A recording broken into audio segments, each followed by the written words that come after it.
hard things and really sad things. We made it through this week, and the sun is going to come up tomorrow, and I just have to believe that we will continue to see progress happen, and I'm hopeful for it, even against the backdrop of scary times, against the backdrop of sad times. I felt so sad the last couple of days because it feels overwhelming to even try and understand what in the world is actually happening. How could this be happening inside of this place that we all love?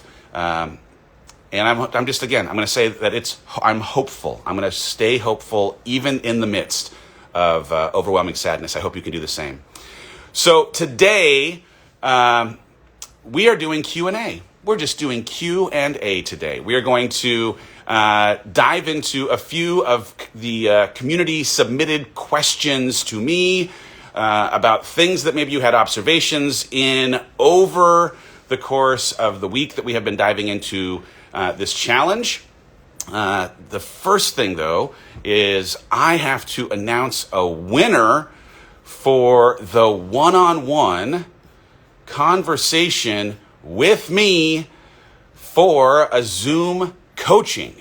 The Zoom coaching winner is someone named Nikki Aaronholt. Nikki Aaronholtz. Hello, congratulations, Nikki. You and I have literally just become very best friends. I am excited to, as soon as this challenge is over, reach out and find a way for the two of us to set up some time so that we can do our one-on-one coaching. Congratulations to you. All right. If you have enjoyed this challenge, fantastic. Share it with your friends. When you share it, that is when you qualify yourself to be chosen to have a one-on-one coaching opportunity with me, just like our friend that was just announced. We are going to have a full week of content again next week. So make sure that you stay tuned for everything that is good that is coming next week. I've just been so encouraged by the way that you all have been engaged in the conversation so far. So the first question in our Q&A day today comes from someone named D. Stangle. D asks, what are the strategies that someone can put into place to help those that struggle with motivation, especially after a tough loss? So I'm going to guess, right? We go through a week like this. We're inside of an upside-down pandemic like we are. The world is so different. We are all processing grief in some capacity, grieving what was for what ends up being the current state of our life. And so it is not an unusual thing to have motivation, a challenge in your life. So number one, if you feel some challenges with motivation, give yourself some grace because it is normal. It is not a sign that there is anything wrong with you. It is a reflection that you are, like the rest of us, processing a series of very, very hard and totally unprecedented things that, of course, are going to compromise your motivation. So the first thing that I will throw out that you ought to do if you find yourself challenged with motivation, get out a pen or pencil, write this down. You got to start by surrounding yourself with things that can keep you feeling positive, okay? I know it sounds simple, talked about gratitude practices forever and ever inside of this community, but a gratitude practice, right? That is the first thing that you ought to be doing every single day, because if you force yourself to go on the look for things that you can be grateful for, you will find evidence of those things, and from a posture of gratitude, from a station of hopefulness, you can find hope in the future, and that hopeful future will be something that can motivate you, right? Are you surrounding yourself with positive influences on social media, right? If there is something that you are consuming currently that in any way zaps the positivity from your being, that makes you feel more pessimistic about the world that we live inside of or the opportunity that sits in front of you, you ought not be following those people, right? I know the news, man. The news is an important thing to stay connected to when we are living through unprecedented times. But also, we have to be careful that we're not over-consuming the news. Because there is a tipping point where the news as a business is working inside of a business model that is attempting to scare you into continuing to watch. And from that frightened state, you will feel compromised in how you want to try and pursue literally anything. Motivation is hard. So guard the walls of your mind, guard the walls of your thoughts, find a way to keep that sense of hopefulness rather than overwhelm, and you will have a chance at least at starting your day in a good way. So that's number one. Number two, you have to cast a vision. Okay? So if you are feeling like you're struggling with motivation, first thing, start with some gratitude, find a way to keep a positive disposition. Second thing, you have to cast a vision. And right, here's the thing. It can be a fancy vision board.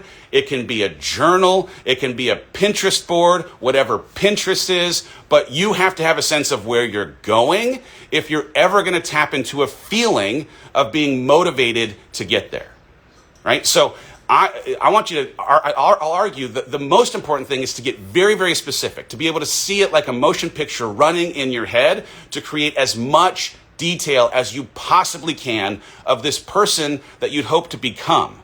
So that in having that clarity, when you wake up in the morning, the vision of who you're becoming might act as a catalyst in some way to get you up out of bed, to get your shoes on and start moving your body, to have you doing the work that it's going to take to go from where you are to where you want to be, where you want to get to.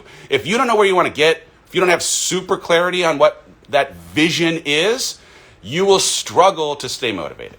Okay? So, got to start with positivity. Then you have to have a vision, very, very clear vision of what you are going toward. Once you have the vision, third thing that I will argue that you need to do is that you have to create goals. I know that seems like a simple thing, but if you know where you're going, but have not yet developed a plan for how you're going to get there, staying motivated is going to be challenging because you will not know what to do. And so I have really been an advocate of this very simple concept that they're teaching, I think, in third grade, called SMART goals.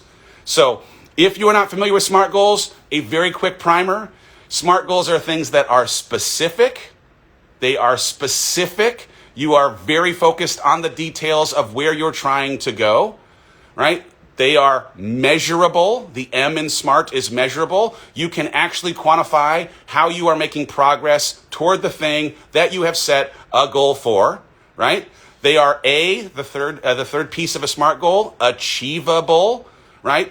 The hardest thing, the thing that will most quickly eliminate motivation is when you have set a too ambitious a goal relative to what you can actually achieve given the conditions of life. And so you have to set achievable goals. The R is relevant. You have to set goals that are relevant to you, that are connected to your why, that are connected to the things that you have personal passion for, the things that you have your personal values around. And then the last one, T, is time sensitive or tied to a timeline, a deadline, timely. Right? You have to set yourself some kind of time frame by which you will achieve individual goals so that you can keep yourself motivated against the pressure of trying to get it done by then. Okay, so start with positivity, cast yourself a vision, set some goals on how you are going to get from where you are to where you're going, and in those goals, consider SMART goals, that they're specific, measurable, achievable, relevant, and timely. Okay? Then, number 4, you have to commit to a routine that you can actually do every single day. A routine that connects to the goals that you have set, those goals being the things that will get you to where you want to go. Right? And you have to find a way to connect to a routine that you can commit to religiously, right? You're getting up at the same time every day. You are keeping your space organized, making your bed, doing the small things that create little bits of momentum. You're getting into a mindfulness practice that keeps you grounded when things start to feel overwhelming. I've been starting every single day during the last 6 months worth of time in the exact same way. I'm getting up, I'm doing gratitude, I'm doing some goal setting, I'm moving my body, I'm having a green juice. Every single day, I'm doing the same thing in the same order for me because I know consistency and the way that I'm applying the sequencing of my morning actually is the thing that I need to have the day that I'd like in the day ahead. It's the thing that prepares me to achieve my goals, and in many ways is a part of the goals that I have set to get me from where I am to where I want to go. Okay? You got to be positive. You got to cast a vision. You got to actually create some goals. You have to create a routine that unlocks your ability to achieve those goals. Number 5, you have to take it one day at a time. And so the question that I was asked 25 minutes ago, my goodness, was how do you stay motivated, especially when you're coming through something like loss, when you're coming through something hard?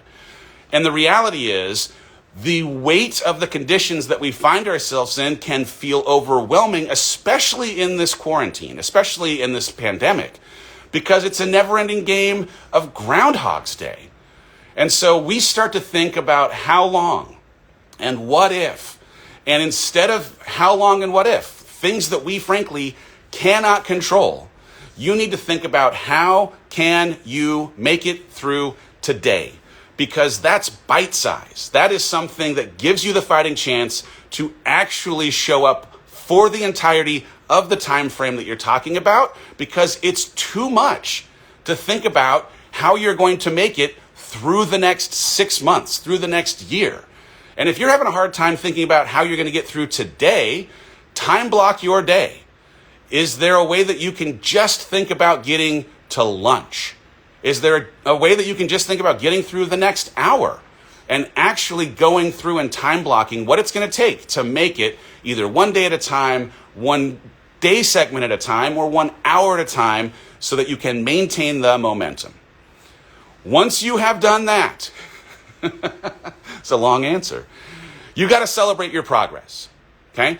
You have to celebrate your progress. One of the unfortunate pieces of our humanity is that we focus so often on what we didn't accomplish, what we don't have, how hard it ends up being. And the best way to maintain momentum, right? Bodies in motion, stay in motion. Inertia, right? If you think about a car, where does a car get its best gas mileage? It gets its best gas mileage on the highway. Why does it get its best gas mileage on the highway? Because the amount of energy required for the engine to keep itself propelled is wildly lower when it's already moving. And so as you're able to celebrate the successes, you inevitably expend less energy to stay motivated because you're already moving. And so you have to find a way to celebrate the small things. The small things. There's this great speech by a person named Admiral McRaven. It was a commencement speech. I think he ended up writing an entire book about it, about this idea of making your bed. And making your bed in and of itself doesn't even feel like a thing that is worthy necessarily of celebrating.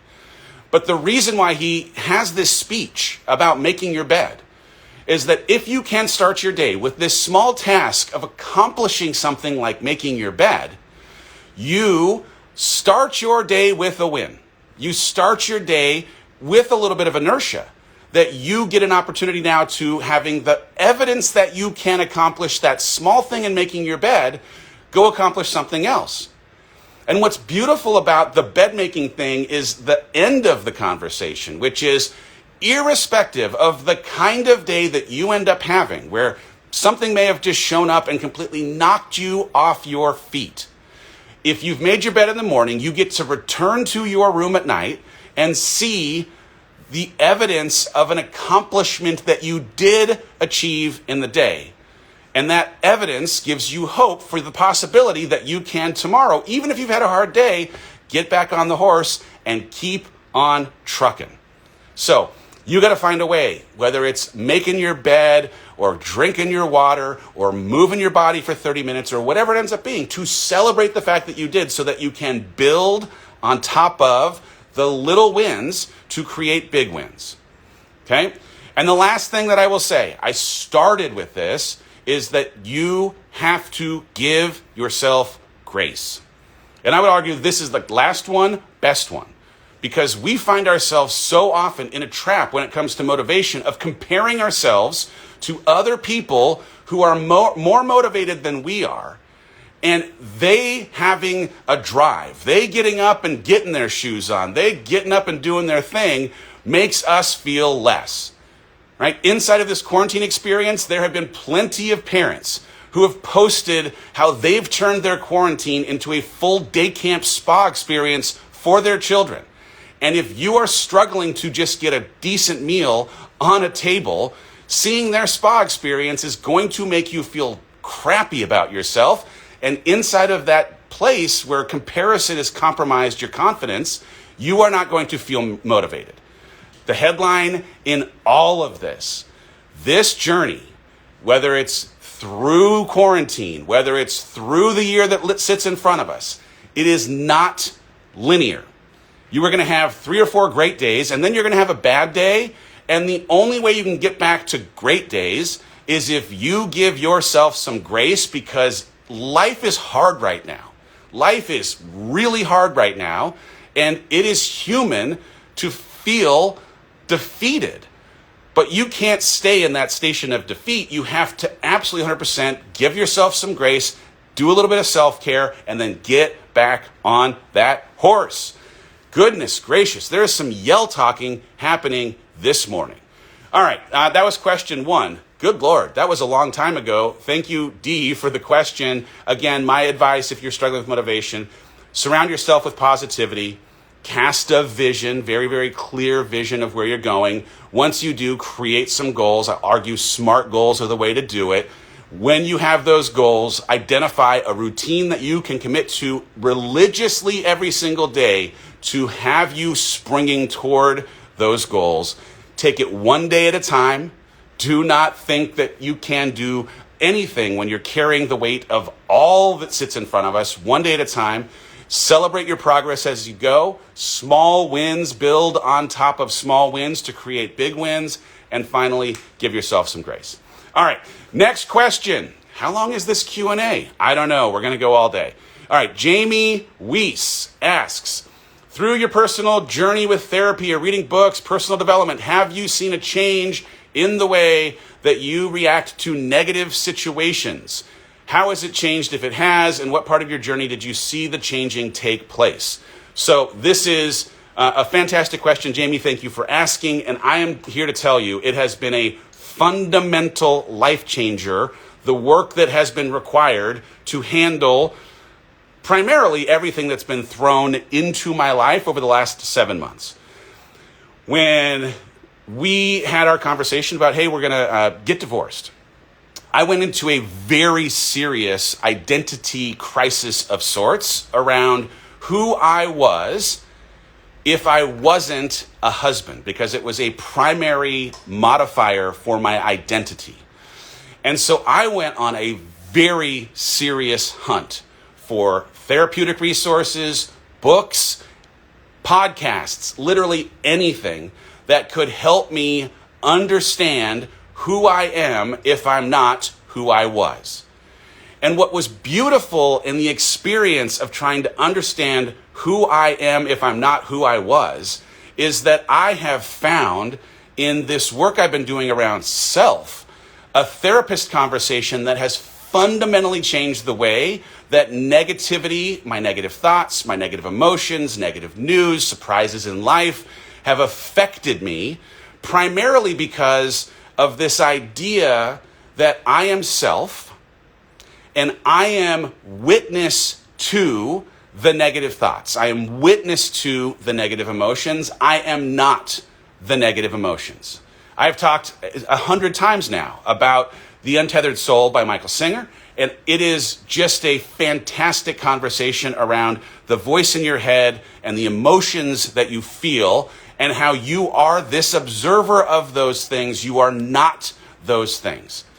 And my journey into truly like diving into this conversation around identity and self with a therapist named David, who is amazing, but who I have joked, financing a boat for over the course of the last 8 months.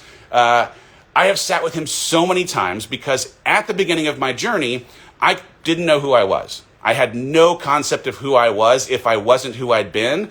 And I tried to describe it to him, and he said, well, hey, this is the kind of therapy that we do. If you can imagine that there is a sun, that is self. And if you can imagine that there are parts of you that believe themselves to be inside of your being to help you, to protect you, to keep you safe, those parts are clouds. And there are times when hard things happen that so many clouds emerge in front of the sun, in front of ourself, that we lose sight of, forget that self exists. It's when you go through a crisis of self. And so identifying that these clouds exist was a reminder that the sun is also present behind those clouds. And I've told the story of, well, what does it mean then to identify these parts, these helpers, these roles that exist, but sometimes present themselves as hard emotions, as negative thoughts, right? If I process anxiety, right? Anxiety comes into my life. I, because of the work that I've done, reading the books, having the therapy, am now welcoming a conversation with this piece of me that is playing a role. And I now get to sit in conversation with anxiety and ask, anxiety, what role do you believe yourself to be playing? Why are you here? What do you think you are helping me with that you have shown up in my life? And what ends up happening is that in now disassociating myself as being anxious, I am not anxious. I am witness to anxiety as an emotion that has shown up inside of me that is trying to help me with something. Okay, I have reframed now what it feels like to be anxious, and instead am the witness to anxiety. And when my anxiety shows up, it means I have not yet created enough clarity around a portion of my life that in the ambiguity that exists in that not fully planned portion of my life, this anxiety is presenting itself to say, hey, I'd like to help you by directing your focus to this part of your life so that were you to actually create some structure, if you were actually to create a plan, put together some SMART goals, you may then, in fact, have me leave, having satisfied the work that I'm here to do, which is to help you actually feel more certain of where you're headed because you have now created a plan around this thing that I introduced. So it has been, mind-blowingly amazing. And so I want to encourage you, if you consistently are listening to the soundtrack of the voice in your head, you have to find a way to appreciate that you are not that voice. You are witness to that voice. That voice is not an author of truth. That voice is just a bunch of different thoughts that come in and out of our mouth and in and out of our mind. And it's on us to decide if those things have relevance or implication or an opportunity for us to do something with them or not. But we are witness to those thoughts. We are not those thoughts. So when you find yourself hard on yourself about not being able to be motivated or questioning if you have worthiness or enoughness, that soundtrack is something that you need to address by asking, is this even real? What are you here for? Does this even matter? Is there any relevance in this? And if there isn't, you get to be free from the voice when you have the emotions. What are you doing here? What role do you believe that you're playing? And if you can see it as they are here, these feelings, the roles that they are playing, they believe themselves to be helpers in some way, maybe you can reframe the negative emotion into something that leads to a trail of breadcrumbs that has you asking, what are you trying to unlock for me? How are you trying to help me? I had this great conversation with Jay Shetty not long ago. We were talking about fear. Fear is just such a present emotion in all of us. And the question that was raised as we were having this talk was, is there the possibility that fear has been introduced in your life to act as a catalyst to actually push you toward the thing that you have fear for, as opposed to being something that's meant to convince you to stay in the suffering that you know. What a question! If I could reframe the way that fear appearing may in fact be the invitation to put myself into these uncertain situations where I know I can grow, holy cow, I might even change the way I feel about fear for the benefit of how that fear sometimes is just a way to train my focus on where I might actually grow from. All right, Jamie, good question. I appreciate that. Teresa Johnson asks, what books have you been reading over the last 6 months? Oh, I have been reading many a book. I'll tell you what. When I have thought about how to prepare myself for the year that sits ahead, I have really been focused on asking this question of what do I need in this season? It's actually going to be part of the last day of the coaching that exists inside of this Goal Getter Challenge, finishes with a broad conversation about what do you need in this season. And my what do you need in this season is framed around 5 different dimensions of health: physical health, mental health, emotional health, relational health, and spiritual health. What do I need in this season against each of those dimensions to take a step every day closer to who I'd hope to become? And in my mental health, what, Dave, do you need in this season for your mental health? One of my needs is to understand what I'm feeling and why I'm feeling it. And the answer for me in a super hard season, hardest season of my life, has been investing my time and my energy in reading the books that might actually help me through my grief, that might actually help me understand the pain that comes in a transitioning family. It's been, not that I'm counting, 216 days of a new normal, right? And I am every single night spending a little time with an author whose words are helping me understand why I'm thinking what I'm thinking and why I'm feeling what I'm feeling in a way that is affording healing. So the books that I've been reading, I made mention of Michael Singer's Untethered Soul. It was the first book I read, and I'm so glad that it was. The second book I read was a book called Evolve Your Brain, The Science of Changing Your Mind. It's by a guy named Joe Dispenza. It is a deep, deep read. But the idea, that the broad conceit of the book is that we can change the way our brain thinks. We can change the way that we associate value to the experiences that we have been through. We can change our mind. There is science that supports it. And if you can understand how to do it, when you start being inundated by overwhelming thoughts, you have to find a way to actively hack and reframe the thing that you're thinking, and there is a way to do it. So I read this book, Evolve Your Brain. Eckhart Tolle's got a book called The Power of Now, which is a little bit spiritual enlightenment, a little bit have some perspective on what you can and can't control. It is a fantastic book, especially in a world where I think we have deceived ourselves into the conceit or belief that control is a thing that we possess. And if 2020 showed us anything, we don't possess any control.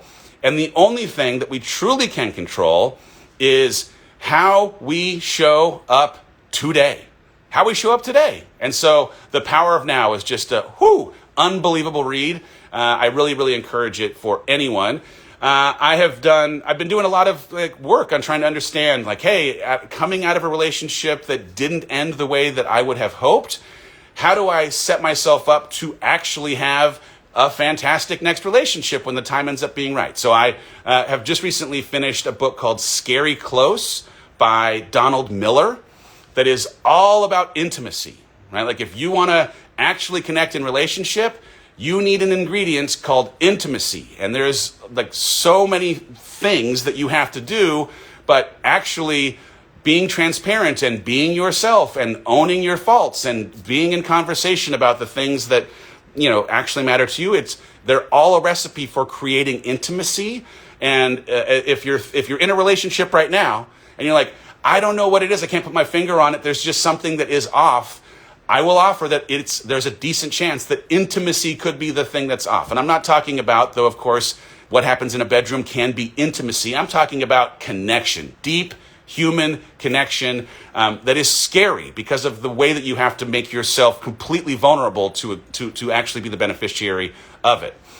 I read a great book, oh my goodness, called When Things Fall Apart, which is just all about grief and how to actually reframe the way that things are happening for you instead of to you, the way that you can still take good out of bad.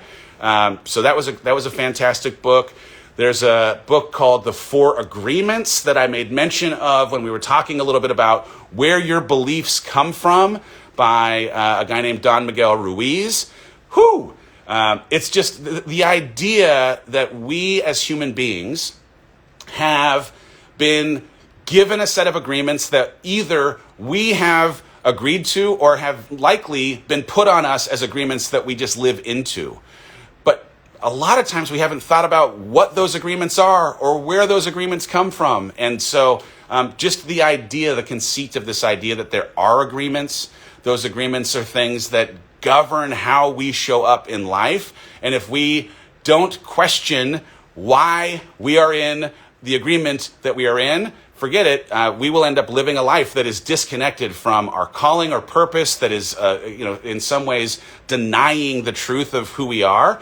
He's got another book that I am reading in real time. I am halfway through. It's called The Mastery of Love.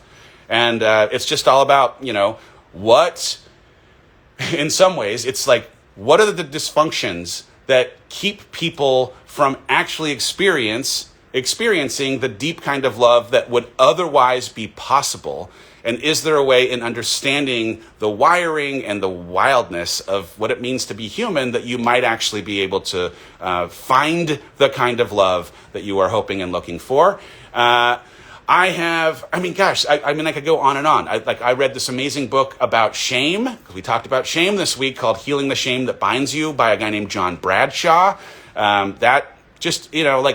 Alongside the work of Brené Brown, who is the queen of all things shame, that has been just an amazing thing to try and, release myself. And frankly, I think every one of us suffer from shame in some capacity, feeling like you are not enough, feeling like the things that you have not done well are an indictment of you not being well, not being good. That was a fantastic book. And I've been really thinking about mindfulness. How can I challenge myself to think in a way that sets me up for the kind of life that I want? So I read this fantastic book by Jim Quick called Limitless. Read this fantastic book by Jay Shetty called Think Like a Monk. But again, just trying to every day pour into, in some capacity, the question, what do I need in this season? And my answer again was, I need to understand why I'm feeling what I'm feeling so that I can move forward every day in healing from grief and setting myself up for the kind of success that I want inside of this year. All right. The last question, what are you working on in terms of books? Thank you, Kelly Swenson, for asking this question. I am so excited. I have been really, really focused on, I want to try and stay connected to teaching things that are super aligned with my personal values and the kind of lifestyle that I am interested in. The thing that I have such value for in real time is my family. That's a top of the list kind of value, and growth. I want to continue every day to be pursuing something that is helping me become in this evolution of who I will be, 10 years from now, 20 years from now. And so the work I'm going to do inside of writing or teaching ends up being, is there something first inside of the family space that might afford people who are younger, like my kids, resources that could preemptively instill in them beliefs that make the kind of books that I'll write for adults things that they will not need to read. And so I am turning in the manuscript, if you can even call it that, for the Tea Time with Noah book. They're making a kids book But it's all about, believing in yourself and creating empowering beliefs and the mantras that will have you believing in the things that society may in fact try to erase from your memory before they have the chance to do it. I turned that in February 15th, so I'm excited about that. That will come out later this year, and it'll come out at the same time that my next nonfiction book comes out. My next nonfiction book is called That's Not What Ships Were Built For. The back half of the quote, a ship in harbor is safe, but that's not what ships were built for. It's all about this, hey, you have made a choice to have an exceptional life. Fantastic. Now the work begins. And so it really just takes you through a bit of a framework of really understanding where you are, what's your purpose and calling, understanding where you want to go, how do you set a vision, and then understanding what it's going to take, what kind of, habits, routines, all that kind of stuff. So I'm super excited for that. And the third project, I'm just in the process now of working with the publisher on how to refine the pitch. So this is still a work in progress, but there is an absence of material in the marketplace for boys 8 to 12.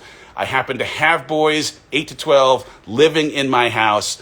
And so the opportunity sits in front of me to write a book about mindset and confidence for boys. And so I am working on it. It's really interesting because it's challenging me to have to think through the lens of how my 8-year-old and my 12-year-old would need to be talked to.